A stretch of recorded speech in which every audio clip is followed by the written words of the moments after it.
Foxborough is sending signals, and today we've got 4 of them that you can't ignore. One defender who basically became a heartbeat in that locker room just dropped a message that feels simple, but it hits heavy. There's also an offensive line name being floated that could change how Maye breathes in the pocket. Zoom out, and you can feel why New England is starting to look like a real destination again in free agency. And in the draft, there's a target that could become the exact kind of chess piece we were missing when January got tight. Do you trust the plan? Kavon Chason isn't just a stat line. He was a tone setter, an edge presence that brought real edge back to this defense, the kind that makes quarterbacks speed up their internal clock before the ball is even snapped. He came in on a 1-year deal, played like a guy with something to prove, and by the end of the season, you could tell he felt at home in Foxborough. Now here's the part that's going to split Patriots Nation right down the middle. He's heading toward the open market, but he's also been pretty loud about wanting to stay.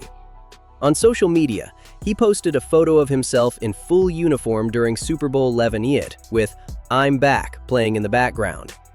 That's not a contract, that's not a guarantee, but it is a signal. And it wasn't even his first one. He went on Up and Adams and straight up said, "Call the guys and tell them I'm trying to come back." Let me say this, you don't hear that kind of clarity from players all the time. And the production backs up the confidence. Chason piled up 9 sacks, a ton of QB hits, tackles for loss, pressure that actually changes play calling. And when the postseason arrived, he didn't fade, he leveled up. 3 sacks, 10 QB hits, a forced fumble. The kind of impact that doesn't always show up in one highlight clip, but it shows up in wins. So what does keeping him mean? Continuity, identity. If you retain Chason, you're not scrambling for pass rush on the market, and you're protecting the foundation of what made this team nasty.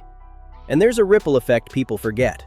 When your defense is closing games early, the offense plays freer, and that's gold for a young quarterback. The tension is the price tag.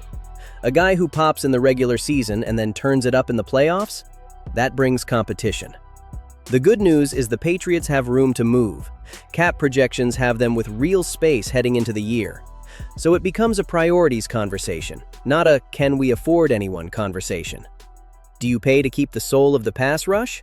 Or try to replace it cheaper and pray it hits?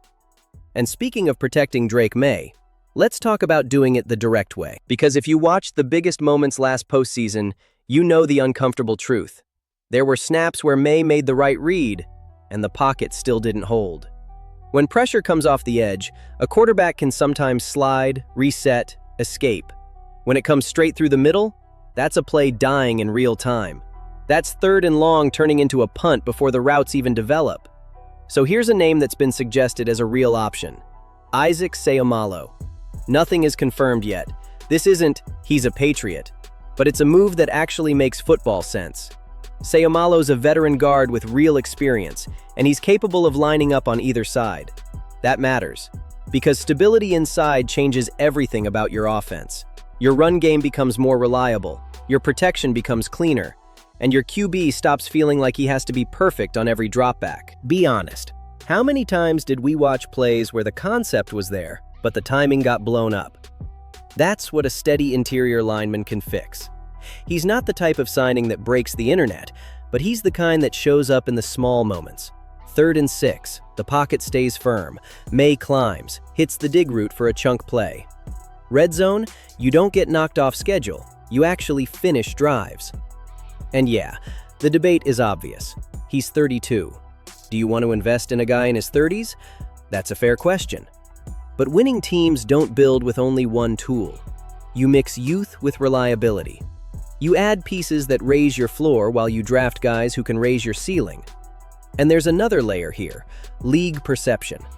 When veterans become realistic fits, it usually means the team looks stable, like the culture is real, like the direction is clear, like you're not walking into a mess. Which brings us to the bigger picture. Something is shifting around this Patriots team, and it's not just off-season noise.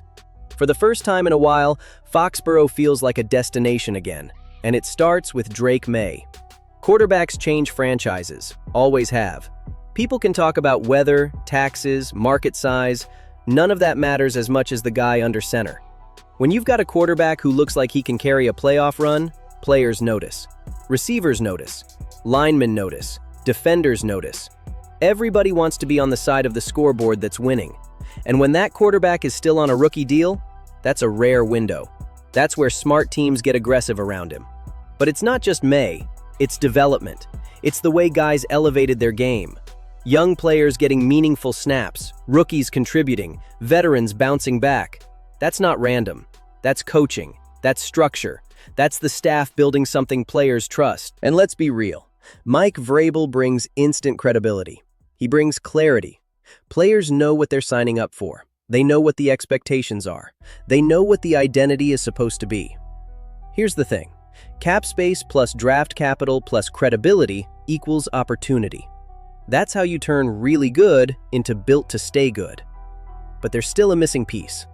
Because when the offense stalled in the biggest moments, you could feel it. We didn't always have that one matchup nightmare who forces a defense to rewrite its rules. The kind of weapon that makes coordinators lose sleep because there's no clean answer. And that's where the draft clue comes in. Kenyon Sadiq. If you watch those tight, high-leverage postseason snaps, you know why this matters. There were times Maye was searching for that middle-of-the-field safety valve.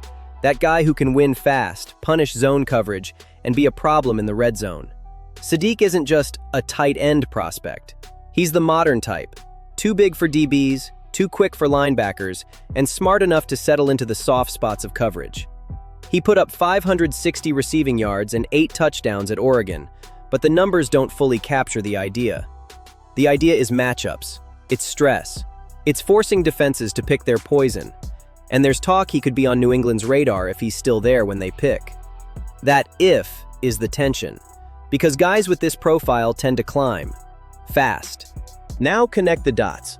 Hunter Henry's production dipped late, and Austin Hooper is heading toward free agency. Suddenly, a position that felt stable starts to feel like it's entering a transition. Smart teams don't wait for the hole. They get ahead of it. Picture the possibilities for a second.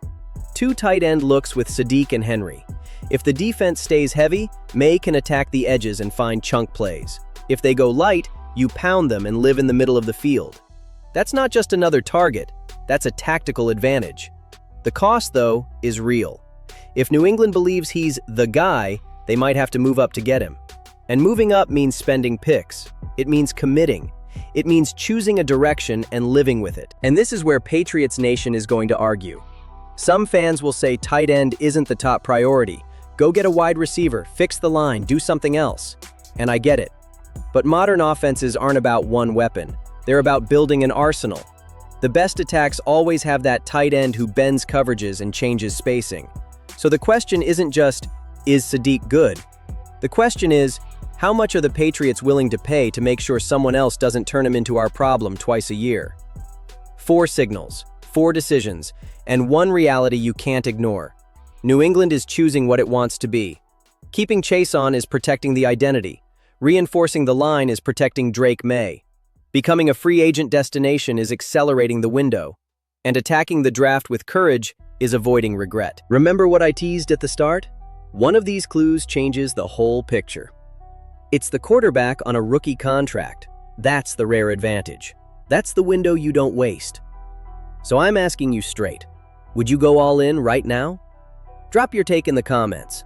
Hit like if you're riding with this direction. And make sure you're subscribed, because every move from here is going to tell us exactly what Foxborough believes.